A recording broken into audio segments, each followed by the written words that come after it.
There's a place in central Ontario where massive concrete heads rise from the earth.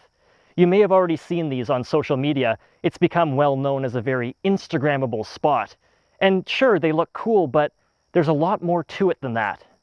This place has meant so much to some people that for a select few, they'll never have to leave. Welcome to Screaming Heads.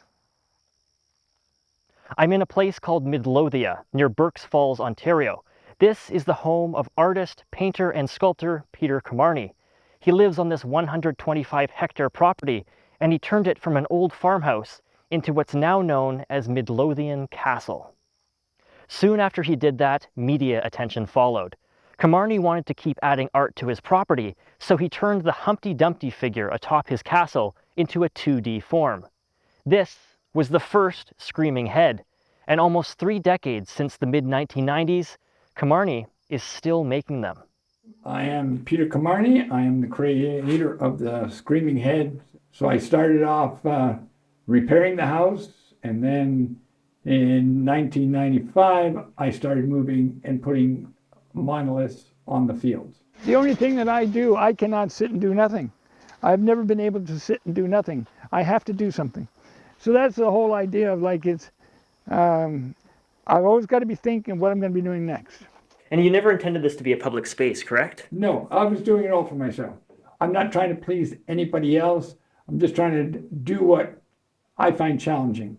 And then if somebody else likes what I'm doing, then they have the ability to come on the property, look at it. This place was once a farm. In the 80s and 90s, Komarny planted 22,000 trees. He also built a few ponds as well. Over the years, nature has grown up and the concrete has started to weather. It's all started looking like a natural part of the landscape. There's more than screaming heads on this property. Komarny has also made sculptures of the horsemen of the apocalypse, the web, and the forest. There's also this really neat sculpture that's 2 trees, a screaming head, and the heart of the forest. Then there's the art built into Midlothian Castle itself. So the front of the house, you got the front entrance. See, this was the thing that started it all. It was very, very noisy, so I started to build the wall with the idea that sound would lift over the wall.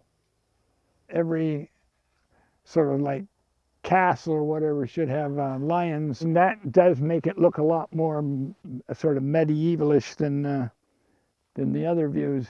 And you can see the other part of the head, as I say, it's the same as the front part of the head. So this is where that famous quote comes, why it is art, started in 1989 and then finished who knows when, and because it was not here. There's a lot of ways to interpret this art, but a central theme is protest. These heads are silently screaming out against injustice, and that's resonated with a lot of people. The earth has many problems. Maybe there are over 1 billion people that are going to be hungry. There's global warming where for maybe 100 years we're going to have droughts and deserts forming. So a lot of the messaging is there's only one earth.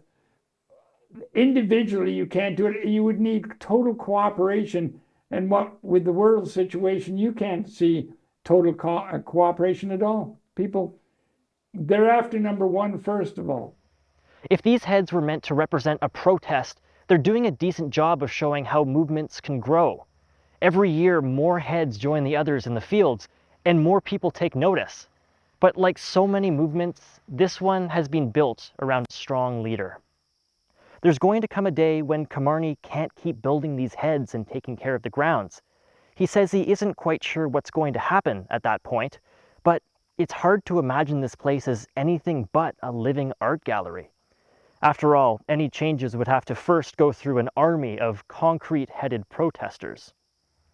Komarny says he isn't too concerned about leaving a legacy behind for himself, but at the same time, he's helping others do exactly that. Screaming Heads has become a special place for many people. Some have been visiting here for decades, and this is the place they've made countless family memories. Most people only visit Screaming Heads for a few hours or a day, but for a select few, they're going to stay right here forever.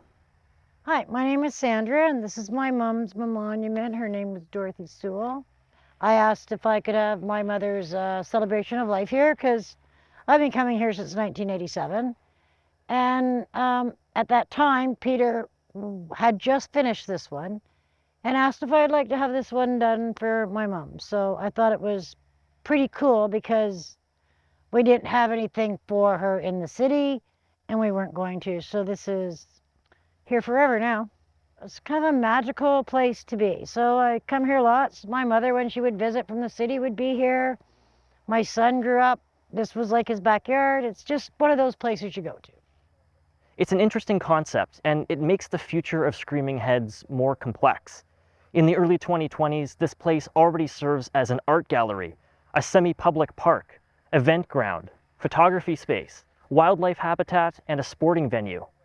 All of these things would be enough to want to keep them on their own, but adding memorials to that mix gives it a different sense of importance. A sculpture burial can mean something different for each person, of course. For some, like Dorothy Sewell, they're here because it was their favorite place to be.